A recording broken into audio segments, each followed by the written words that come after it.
விஷயத்த நான் உங்களுக்கு ப்ரூவ் பண்றேன். சரி, ஒரு கிளாஸ் ஆஃப் வாட்டர். நன்றி தம்பி. ஓம் த்ரம்பகை யஜாமஹே. கையில ஒண்ணுமே இல்லை, பார்த்துக்கோங்க. ஏதாவது உள்ள போட்டுட்டேன்லாம் நினைக்காதீங்க. மந்திரம் மட்டும் சொல்லியிருக்கேன், அந்த தண்ணி குடிங்க. ஏதாவது மாற்றங்கள் இருந்தா எனக்கு சொல்லுங்க. லைவா கேமரா முன்னால எடுக்கிறோம், இது செட்டப் கிடையாது.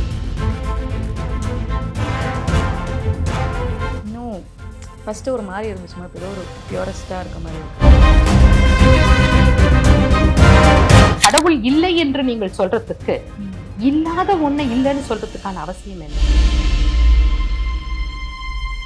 காக்கை சிறகினிலே நந்தலாலா உன் கரிய முகம் கணேன் பாடுறாரு பாரதியார். வெவ்வேறு வடிவங்கள். அந்த தண்ணியை நீ பானையில வச்சா பானை தண்ணி, குடத்துல வச்சா குடத்து தண்ணி, டம்ளர்ல வச்சா டம்ளர். வடிவங்கள் வேறு, உருவங்கள் வேறு, ஆனால் அதில் இருக்கக்கூடிய ஆற்றல் ஒன்று. வணக்கம். ஏன் வணங்குகிறேன்? உனக்குள்ளாக இருக்கக்கூடிய அந்த இறைத்தன்மையை நான் வணங்குகிறேன்.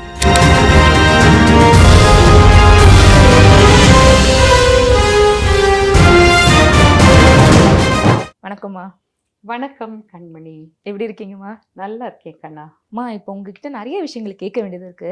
ஆனா எனக்கு ஃபர்ஸ்ட் எடுத்தோன்னே என்ன விஷயம்னா, இப்போ இந்த பக்தின்ற இருக்குல்லம்மா, இப்போ நிறைய பேர் பாதி பேர் வந்து பார்த்தீங்கன்னா பக்திலாம் யாரு, கடவுள்லாம் இல்லவே இல்லை அப்படின்னு சொல்றவங்களும் இருக்காங்க. இன்னும் சில பேர் பார்த்தீங்கன்னா நம்மளுக்கு ஏதாவது தேவை இருக்கவங்க மட்டும் கடவுள் போய் நம்ம வந்து வழிபடணும், கடவுள் நமக்கு எல்லாமே கொடுத்துருவாரு அப்படின்னு சொல்லிட்டு இருக்காங்க. பக்தினா உண்மையிலே என்னது? முதல்ல கணபதியை வேண்டிட்டு நான் என்னோட இன்டர்வியூ ஸ்டார்ட் பண்றேன். வக்ரதுண்டம் மகாகாய சூரியகோடி சமர்பிரபா நிர்விக்னம் குரு மே தேவா சர்வகார்யேஷு சர்வதா. ஸ்ரீ குருபியோ நமஹ. என்னோட கேள்விக்கு பதில் சொல்றேன். பக்தினா என்ன? பக்தி தேவையா? இது நம்ம அந்த மாதிரி எடுத்துக்கலாம். பக்தி தேவையா? ஒரு மனிதனுக்கு இறை வழிபாடு தேவைதானா? இறைவன் இல்ல அப்படின்னு சொல்லிட்டு இருக்க முடியுமா? இறைவன் எங்க இருக்கா? அப்படி இருந்தா எல்லாராலையும் பார்க்க முடியுமா? இதுதான் ஒரு மனதில் எழக்கூடிய சில கேள்விகள். நிச்சயமா. இப்ப நான் ஒரு சின்ன கேள்வி உங்ககிட்ட கேட்கிறேன். இன்னைக்கு காலையில நீ என்ன சாப்பிட்ட அப்படின்னு உன்னோட பதில், ஒரு இட்லி சாப்பிட்டேன், சாம்பார் சாப்பிட்டேன், தோசை சாப்பிட்டேன். இப்போ இந்த இட்லி, தோசை, சாம்பார் இது உன் வயிற்றுக்குள்ள போயிட்டு உன் உடல்ல என்னவா மாறுது? எனர்ஜியா மாறுது. இது ஜெனரல் வார்த்தை, எனர்ஜியா மாறுது அப்படிங்கிறது ஜெனரலா. இப்போ அந்த இட்லியில இருந்து புரோட்டீன் உன்னுடைய சைக்கிளுக்கு சதைக்கு போகுது. இப்படி ஒவ்வொன்னா நம்ம வந்து அதை என்ன சொல்றோம்னா 7 தாதுக்களாக பிரிகிறது அப்படின்னு சொல்றோம். சோ ரசம், ரத்தம், மஜ்ஜை, மாம்சம், எலும்பு, கொழுப்பு, மூளை, சுக்லம், எவ்ரிதிங். அப்போ இந்த மாதிரியான விஷயங்களா இந்த ஜஸ்ட் இந்த ஒரு 2 இட்லியையும் சாம்பாரையும் உன் உடலிலே மாற்றுவது யார்? நீங்க வந்து நம்ம உடல்ல இருக்கக்கூடிய என்னுடைய உயிராற்றல், உயிர் சக்தி அப்படின்னு நீங்க சொல்லலாம். உடல்ல உயிர் சக்தி இருக்கு நிச்சயமா. இப்போ இன்றைக்கு இருக்கக்கூடிய மருத்துவ வசதிகளை வைத்துக்கொண்டு இந்த உடல்ல இருக்கக்கூடிய உயிர் சக்தி இருக்கும் பொழுது மட்டுமே இந்த உடலுக்கு வைத்தியம் பண்ண முடியுமே உடைய, வெளியே போன உயிரை கொண்டு வந்து உள்ளே விட யாராலும் முடியாது. கரெக்ட் தான். இன்றைக்கு வரைக்கும் விஞ்ஞானம் அது செய்ய இயலாமல் இருக்கக்கூடிய ஒரு விஷயம். அப்படி இருக்கும் பொழுது நீ உயிராற்றல் தான் உனக்கு இது செரிமானம் ஈஸியா சொல்லிடுறோம். உடல்ல ஒவ்வொரு பகுதியிலும் என்ன அதனுடன் கலக்குதுங்கிறது கூட நம்மளால சொல்ல முடியும். உமிழ்நீர் கலக்குது, உமிழ்நீர்ல இது இருக்குது, செரிமானத்தில் இது இருக்குது, அது இருக்குது, இந்த அமிலங்கள், இது எல்லாத்தையுமே ஒரு லேப்ல கொடுத்து ஒரு இட்லி சாம்பார்ல இருந்து எனக்கு கொஞ்சம் ரத்தம் கொடுப்பா, அது முடியாத ஒரு காரியம் தான் இருக்கு இல்ல? ஆமா. அப்போ இந்த உடலுக்குள்ளாக ஏதோ ஒரு ஆளுமை இருந்து கொண்டுதான் இருக்கிறது. சரி. அபையார் சொல்லுவாங்க, அண்டத்தில் உள்ளதே பிண்டத்தில். இப்போ பிண்டத்தில் உள்ளதுதான் அண்டத்தில். அப்போ அண்ட சராச்சரங்களும் சுழன்று கொண்டு இருக்குது. அதன் தன்னுடைய இயக்கத்தை தவறாமல் செய்து கொண்டிருக்குது. சரி. இந்த அண்ட சராசரங்களை நம்மளால ஆள முடியுமா அப்படின்னா இல்ல. இல்ல, இன்னைக்கு மழை வரும்னு சொல்றாங்க, மழை வராது. அதுல எதுவுமே நம்ம கையில இல்ல. அது எதுவுமே இல்ல. இயற்கை தன்னது பாதையில அழகா சுழன்று கொண்டிருக்கு இல்லையா? இத நீ கடவுள் சொன்னாலும் சரி, இயற்கை என்று சொன்னாலும் சரி, நமக்கு அப்பாற்பட்ட ஒரு சக்தி இருக்கு. அந்த சக்திக்கு நாம எப்படி அந்த சக்தியை நமக்குள்ளாக ஏற்றிக்கொள்வது, அதிகப்படுத்திக் கொள்வது என்பதுதான் பக்தி. சரிம்மா. நீங்க எப்படி வேணாலும் இதை எடுத்துக்கோங்க. இந்த சாமியை கும்பிடலாமா, அந்த சாமியை கும்பிடலாமா, எனக்கு முருகர் தான் பிடிக்கும், எனக்கு அம்பாள் தான் பிடிக்கும், எனக்கு விநாயகர் தான் பிடிக்கும், சந்தோஷம். ஆனால் இந்த இறை ஆண்மை, இறைத்தன்மை எனக்குள்ளாக நான் கொண்டு வரக்கூடிய ஒரு விஷயத்திற்கு பெயர் தான் பக்திமா. அதனால இப்ப இந்த விஷயத்தை நம்ம பார்க்கும் பொழுது இந்த பக்தி என்பது என்ன ஆகுது, ஒரு அத்தியாவசியமானதாக ஆகிறது. கடவுள் இருக்கின்றார் என்றாலும் சரி, கடவுள் இல்லை என்று சொன்னாலும் சரி. ஏன்னா கடவுள் இல்லை என்று சொல்பவர்கள் தேடிய விதத்திலும் தேடிய இடத்திலும் அவர்களால கடவுளை காண முடியல. இப்போ என்னோட வாதம் என்னன்னா, கடவுள் இல்லை என்று நீங்கள் சொல்றதுக்கு இல்லாத ஒண்ணு இல்லைன்னு சொல்றதுக்கான அவசியம் என்ன? சொல்றது புரியுதுங்களா? அப்ப இந்த மைக் இருக்கு, மைக்குன்னு ஒண்ணு இருக்கு, மைக்கை எடுத்துட்டீங்கன்னா மைக் இல்ல. அப்ப மைக்குன்னு ஒண்ணு உனக்கு தெரியறது இல்ல, இருக்கிற ஒன்றை தானே இல்லை என்று சொல்ல முடியும். அப்ப கடவுள் இல்லை என்கின்ற இடத்துல கடவுள்னு ஒருத்தர் இருக்கா, நான் தேடுதான் கிடைக்கலங்கிறத அர்த்தமே ஒழிய கடவுள் இல்லை என்பது அந்த இடத்துல. ஆனா நிறைய பேர் சொல்லுவாங்க கடவுள் நமக்குள்ளதான் இருக்காங்க, நம்ம செய்யற விஷயங்கள் தான் கடவுள்னு. அவங்களுக்கு என்ன மாதிரி விளக்கம் சொல்வீங்க? இப்ப நான் சொன்ன அதேதான், இட்லி சாம்பார் ரத்தமா மாறுறதுதான். உனக்குள்ள இறைவன் இருக்கான், ஆனா அந்த இறைவனை நீ அக்னாலேஜ் பண்ணியா, உணர்ந்து இருக்கின்றாயா? இறைவன் நமக்குள் தான் இருக்கான். இதுதான் இந்து தர்மத்தின், சனாதன தர்மத்தினுடைய அடிப்படை தத்துவமே அதுதான். அகம் பிரம்மாஸ்மி, அகம் பிரம்மாஸ்மி. இறைவன் ஒவ்வொருவத்திற்குள்ளும் இருக்கான், நான் ஒவ்வொருவருக்குள்ளும் இல்ல, எல்லா இடத்திலும் இருக்கின்றார். தூணிலும் இருப்பான், துரும்பிலும் இருப்பான், அடுவிலும் இருப்பான், எல்லாற்றிலும் இருக்கு. சோ நீங்க இது அடிப்படை தத்துவத்தை நீங்க விளக்க சொன்னீங்க அப்படின்னா நான் இன்னும் கூட அடிப்படையாக போக முடியும். இன்னும் நிறைய விஷயங்கள் இதை பத்தி ஒரு அணுவில் இருக்கிறதுல இருந்து என்னால எடுத்து கொடுக்க முடியும் உங்களால். இப்ப நான் உடல்ல இருக்கிறத நான் சொன்னேன். அப்போ இந்த பிரபஞ்சமே, இங்க இருக்கக்கூடிய தோற்றம் எல்லாம் அவனே. காக்கை சிறகினிலே நந்தலாலா உன் கரிய முகம் கண்டேன் பாடுறாரு பாரதியார். அக்னி குஞ்சொன்று கண்டேன்னு. சோ எல்லாற்றும் இந்த பிரபஞ்சம் பூரா அவனுடைய செயல் தான். அவன் இல்லாமல் ஒரு அணுவும் அசையாது. அப்போ வெளியிலயும் இருக்கான், உள்ளேயும் இருக்கான், எனக்குள்ளும் இருக்கான். இந்த இடத்துல ஒரு விஷயத்த நம்ம எல்லாரும் மறந்துடுறோம், எனக்குள்ள இருக்கக்கூடிய அதே இறைவன் உனக்குள்ளும் இருக்கான். இந்த இடத்துல நம்ம மிஸ்ஃபயர் ஆயிடுறோம். என்ன பண்ணிடுறோம், எனக்குள்ள இருக்கான் இறைவன், நான் பிடிச்சிட்டு இருக்கிறது அல்ல, எனக்குள்ள இருக்கக்கூடிய அந்த இறைவன் உனக்குள்ளும் இருக்கான். இப்ப பாத்தீங்கன்னா நம்ம வணக்கம் சொல்றோம் தமிழ்ல. ஆமா, வணக்கம். பாருங்க, நான் எப்பவுமே நான் சொல்லுவேன், இந்த குட் மார்னிங், குட் ஈவினிங் அதெல்லாம் சொல்லாதீங்க. அந்த குட் காலையோட முடிஞ்சு போச்சு. குட் மார்னிங், குட் ஈவினிங் மறுபடியும் நீ சொல்லணும். ஆனா வணக்கம் ஏன் வணங்குகிறேன், உனக்குள்ளாக இருக்கக்கூடிய அந்த இறைத்தன்மையை நான் வணங்குகிறேன். இதுதான் நமது பாரம்பரியம், இதுதான் நமது பண்பாடு. நமஸ்கரிக்கின்றேன், நமஸ்காரம். உனக்குள்ளாக இருக்கக்கூடிய அந்த இறைவனை நான் வணங்குகிறேன். எவ்வளவு ஒரு அழகான வார்த்தை, வணக்கம். ஆமா, ஆனா நீங்க அழகா சொன்னீங்கம்மா. அதாவது அந்த இறைவன் தன்மை பாத்தீங்கன்னா ஒருத்தருக்குள்ளேயும் இருக்குன்னு சொல்லிட்டு. ஆனா நம்ம நம்மளுக்கு ஏதோ ஒரு அனுகூலம் கிடைக்கணும்னா இந்த கடவுள் மட்டும் நம்ம கும்பிடணும், இந்த டைம்ல போய் கும்பிடணும் அப்படின்னு சொல்லிட்டு ஒரு வழிமுறை வச்சு பண்ணிருக்காங்களாமா? அதை பத்தி உங்களோட கருத்து என்னவா இருக்கு? இப்போ இந்த கடவுள்கள் சனாதன தர்மத்தை நம்ம எடுத்துக்கலாம். சரி, அதை பத்தி தான் நீங்க பின்பற்றுறீங்க, அதுதான் எல்லாருக்குமே போய் சேரணும்னு சொல்லிட்டு உங்க கொள்கையா இருக்கு. கண்டிப்பா. ஏன்னா இந்த சனாதனம் அப்படிங்கிறது என்ன அர்த்தம்னா அழிவற்றது அர்த்தம். இது இன்னைக்கு நேற்று யாரா ஒருத்தரால தோற்றுவிக்கப்பட்டது அல்ல. இது பல 1000 வருஷங்களுக்கு முன்னால் இருந்து இது இங்க இருக்கக்கூடிய ஒரு விஷயம். இயற்கையோடு ஒன்றிய வாழ்வு, இயற்கையிலே இறை வழிபாட்டை வணங்கிய இறை வழிபாடு, இறை வழி, இயற்கை வழி நின்று வாழும் முறை, இதுதான் சனாதனம். இது யாரும் எங்கேயும் கத்துக் கொடுத்ததும் கிடையாது. ஒரு பர்டிகுலர் ஒரு தனிப்பட்ட மனிதர் இதை தோற்றுவித்தார் என்று ஒருத்தரை நம்மளால காட்ட முடியுமா? கிடையாது.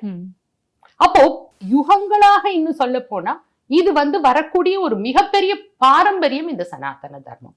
இப்போ இதுல இருக்கக்கூடிய கடவுள்களை பத்தி நம்ம பேசுவோம். இப்போ ஒரு ஆறு இருக்கு.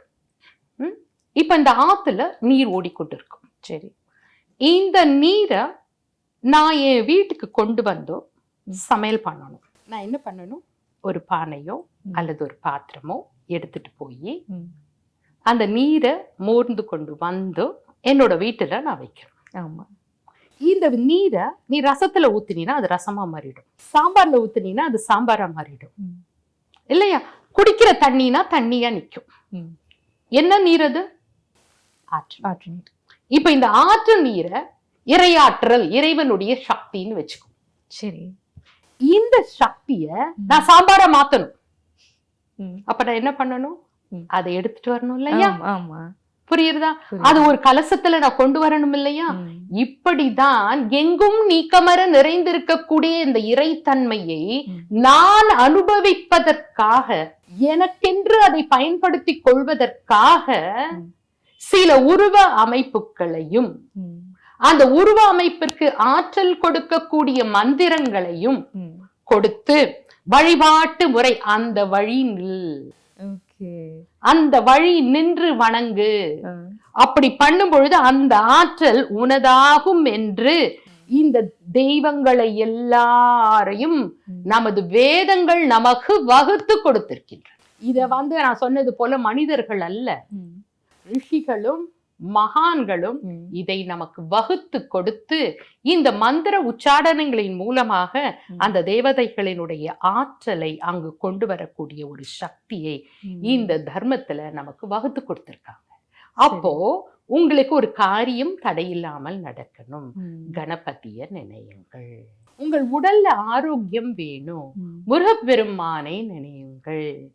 உங்களுடைய வாழ்க்கையில சுபிக்ஷம் வேண்டும், மகாலட்சுமியோட ஆற்றலை கொண்டு வாங்க. ஆனா இவங்க எல்லாம் யாரும் வேற வேற எல்லாம் கிடையாது. இவர்களெல்லாம் ஒரே பிரம்மமாகிய அந்த பிரம்மத்தினுடைய வெவ்வேறு வடிவங்கள். அவ்வளவுதான், வெவ்வேறு வடிவங்கள். அந்த தண்ணியை நீ பானையில வச்சா பானை தண்ணி, குடத்துல வச்சா குடத்து தண்ணி, டம்ளர்ல வச்சா டம்ளர் தண்ணி. கண்டிப்பா வடிவங்கள் வேறு, உருவங்கள் வேறு, ஆனால் அதில் இருக்கக்கூடிய ஆற்றல் ஒன்று. அதுவே பிரபஞ்ச ஆற்றல், பரமசிவம் என்று சொல்லக்கூடிய, எங்கும் நீக்கமர நிறைந்திருக்கக்கூடிய பராசக்தி பரமசிவம். சரிங்கம்மா, அவ்வளவு தெளிவான ஒரு விளக்கத்தை கொடுத்தீங்க. நீங்க சொல்றப்பே நான் கவனிச்சேன், அதாவது இந்த உருவங்கள் இருக்குனாலுமே அதை ஒரு ஆக்டிவேட் பண்ற மாதிரி ஒரு ஊண்டுகோல் தான் மந்திரம் அப்படின்னு சொல்லியிருந்தீங்க. ஆனா இந்த மந்திரத்தை பாத்தீங்கன்னா அதோட மொழி வேறையா இருக்கிறதால, சமஸ்கிருதம் பழங்கால மொழி தான்.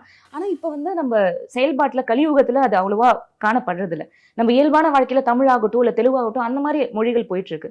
ஸோ ஏன் காலப்போக்கில் அது எல்லாருக்குமே பரவலா இல்லாம குறிப்பிட்ட சில பேர் மட்டும் தான் தெரியற மாதிரி இருக்கு? ஏன் அதுக்கு காரணம்? எல்லாரும் வாங்க நான் சொல்லித்தரேன், எல்லாரும் வாங்க நான் சொல்லித்தரேன். அதுல ஒண்ணுமே ரொம்ப சுலபம். அதாவது காலத்தினால, ஏன்னா நமது பாரத தேசம் பல நிலைகளை நம்ம கடந்து வந்திருக்கோம். புரியுதுங்களா? பல நிலைகள். ஏன்னா இந்த பூமியில அத்தனை இருந்தது. கல்வியில் சிறந்த நாடா இருந்தது, சுபிக்ஷமாகட்டும், அப்படி தங்கமாகட்டும், செல்வ செழிப்பா எல்லாமே சர்வ செழிப்பா இருந்தது. அப்ப பாத்தீங்கன்னா நம்ம நாடு எங்கேயாவது படையெடுத்து போச்சுன்னு எங்கன்னா சரித்திரம் இருக்கா? இந்தியர்கள் படையெடுத்து வேற நாட்டை போய் அங்க இருக்கிறத எடுத்துட்டு வந்தாங்கன்னு எங்கேயாவது சரித்திரம் இருக்கா?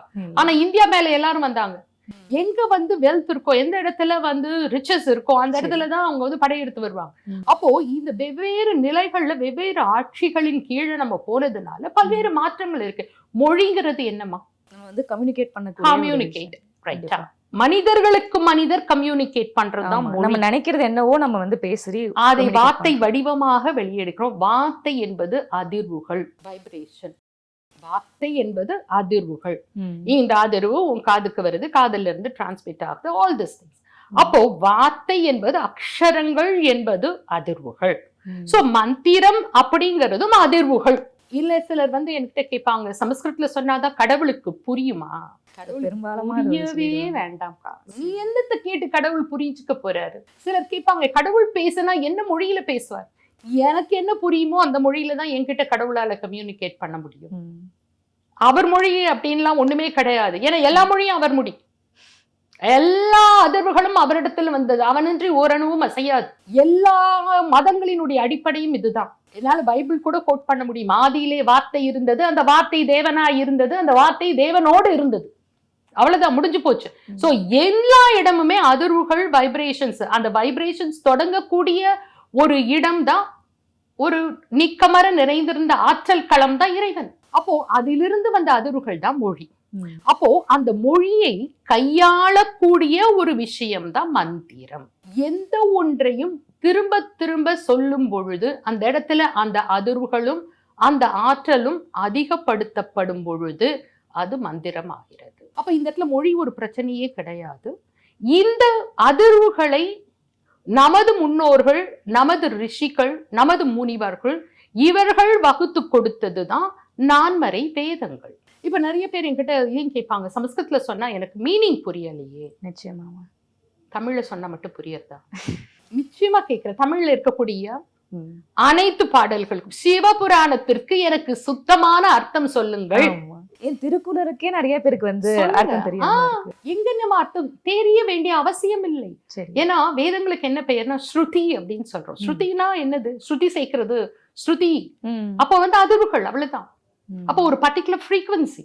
சோ வேத மந்திரங்களை ஒலிக்கக்கூடிய அந்த அதிர்வுகள் இருந்தா போதும். நீங்க அது அர்த்தம் தெரிந்து சொன்னாலும் சரி, தெரியாம சொன்னாலும் சரி, அது எதை செய்ய வேண்டுமோ அதை செய்யும். ஒரு மாத்திரை நான் உனக்கு கொடுக்குற தலைவலிக்குது, இதில் என்ன காம்போசிஷன் இருக்கு, இதோட கெமிக்கல் ஸ்ட்ரக்சர் என்ன, இதுல என்னெல்லாம் இருக்குன்னு நீங்க சொன்னீங்கன்னா தான் நான் இதை சாப்பிடுவேன். அப்பொழுதுதான் நான் உனக்கு உட்காந்து கெமிஸ்ட்ரி கிளாஸ் எடுத்து உனக்கு அந்த ஸ்ட்ரக்சர் எல்லாம் பாராசிட்டமால் ஸ்ட்ரக்சர் எல்லாம் போட்டு கொடுத்து அதுக்கப்புறம் நீ சாப்பிடுறது எப்போ? அது நம்பிக்கை தான், இது சாப்பிட்டா குணமாகும் அப்படின்ற ஒரு நம்பிக்கை. அவ்வளவு ஏத்துக்கிறோம்ல. அப்போ இந்த மந்திரங்களுடைய அதிர்வுகள் உனக்குள்ளாக இந்த வேலையை செய்யும், நீங்க இருக்கக்கூடிய இடத்துல செய்யும் அப்படிங்கறத ஏன் ஏற்றுக்கொள்ள மறுக்கிறாங்க? அது என்ன ஒரு டான்ஜிபிளாவே இருக்க மாட்டுது. லைக் நம்ம பேசுறது நம்ம வந்து தொட்டு பார்க்க முடியாதுல்லமா, அந்த மாதிரி இப்ப மந்திரம் சொன்னா உனக்கு சரியாயிடுமா, எப்படி உள்ள ஈல் ஆகும், அந்த மாதிரி கேள்விகள் நிறைய பேருக்கு இருக்கு. இது வந்து சயின்டிபிக்காவும் இது it's proven fact. Okay, it's a proven fact. நம்ம சயின்டிபிக் ஆஸ்பெக்ட் அப்புறம் பேசுவோம். எனக்கு ஒரு டம்ளர் தண்ணி தர முடியுமா? ஒரு சின்ன விஷயத்தை நான் உங்களுக்கு ப்ரூவ் பண்றேன். சரி, ஒரு கிளாஸ் ஆஃப் வாட்டர். நன்றி தம்பி, நன்றி. நீருக்கு அதிர்வுகளை வாங்கி கொள்ளக்கூடிய ஒரு ஆற்றல் உண்டு. அதாவது சில பொருள்களுக்கு தான் அதிர்வுகளை வாங்கி கொள்ளக்கூடிய ஒரு ஆற்றல் உண்டு. இதுதான் நமது தர்மத்துல பார்த்தீங்க அப்படின்னா நம்மளோட வழிபாட்டு முறைகள்ல அதை இணைச்சிருப்பாங்க. நீர் ஒன்று முக்கியமா தீர்த்தம். அதுக்கு நீரை கோவில்ல வச்சு நம்ம கொடுக்கும்போது பேரே மாத்திடுறோம், தீர்த்தம். அடுத்தபடியாக பார்த்தீங்கன்னாக்கா அன்னம், சாப்பாடு, அதுவும் அதிர்வுகளை வாங்கி கொள்ளும். சரிங்களா? திருநீர், மஞ்சள், குங்குமம், இவற்றுக்கெல்லாம் என்னன்னா ஒவ்வொன்றுக்குள்ளாகவும் ஒரு காந்த களம் இருக்கும். அந்த காந்த களத்தையும் அந்த அதிர்வுகளையும் மாற்றணும், அது வாங்கி கொள்ளும். அதுதான் அந்த பொருள் இருக்கக்கூடிய சிறப்பு. இப்ப அந்த தண்ணி ஒரு துளி குடிச்சுக்கும். நீங்க தான் ப்ரூவ் பண்ண போறீங்க, நான் ப்ரூவ் பண்ணல. குடிச்சிட்டீங்களா? அதோட டேஸ்ட் எல்லாம் பார்த்துட்டீங்களா? இப்ப கொடுங்க. த்ரம்பகை யஜாமஹே சுகந்திம் புஷ்டிவர்தனம் உர்வாருகமிவ பந்தனான் மிருத்யோர்முக்ஷீயமாம்ருதாத். த்ரம்பகை யஜாமஹே சுகந்திம் புஷ்டிவர்தனம் உர்வாருகமிவ பந்தனான் மிருத்யோர்முக்ஷீயமாம்ருதாத். த்ரம்பகை யஜாமஹே சுகந்திம் புஷ்டிவர்தனம் உர்வாருகமிவ பந்தனான் மிருத்யோர்முக்ஷீயமாம்ருதாத். கையில ஒண்ணுமே இல்ல, பார்த்துக்கோங்க. ஏதாவது உள்ள போட்டுட்டேன்லாம் நினைக்காதீங்க. மந்திரம் மட்டும் சொல்லியிருக்கேன். இந்த தண்ணி குடிங்க. ஏதாவது மாற்றங்கள் இருந்தா எனக்கு சொல்லுங்க. லைவா கேமரா முன்னால எடுக்கிறோம், இது செட்டப் கிடையாது. இன்னும் ஃபர்ஸ்ட் ஒரு மாதிரி இருந்துச்சுமா, இப்போ ஏதோ ஒரு பியூரஸ்டா இருக்க மாதிரி இருக்கு. அப்புறம் நல்லா குடிங்க, இவ்வளோ தைரியமா குடிங்க.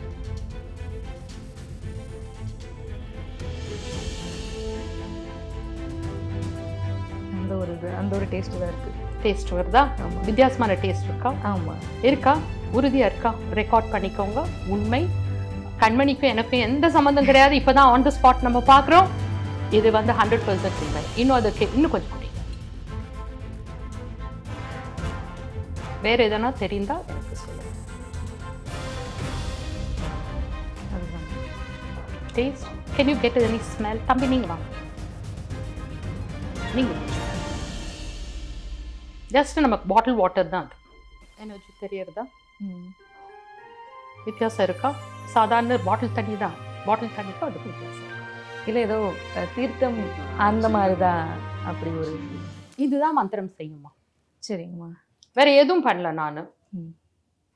ஒரு திருநீரோ எதுவோ உள்ள போட்டுட்டேன்னு கிடையாது. ஜஸ்ட் கையை வச்சு ஒரு மந்திரம் சொன்னேன், மகாமிருத்யுஞ்சய மந்திரம் சொன்னேன். அந்த நீர் அந்த அதிர்வுகளை வாங்கிக்கும். இதுக்கு வந்து இன்னைக்கு போட்டோகிராஃபி எல்லாம் இருக்கு, கிரில்லியன் போட்டோகிராஃபி. ஓகே. ஸோ இந்த கிரில்லியன் போட்டோகிராஃபியில் அந்த ஸ்ட்ரக்சர் ஆஃப் வாட்டரை நம்ம எடுக்க முடியும்.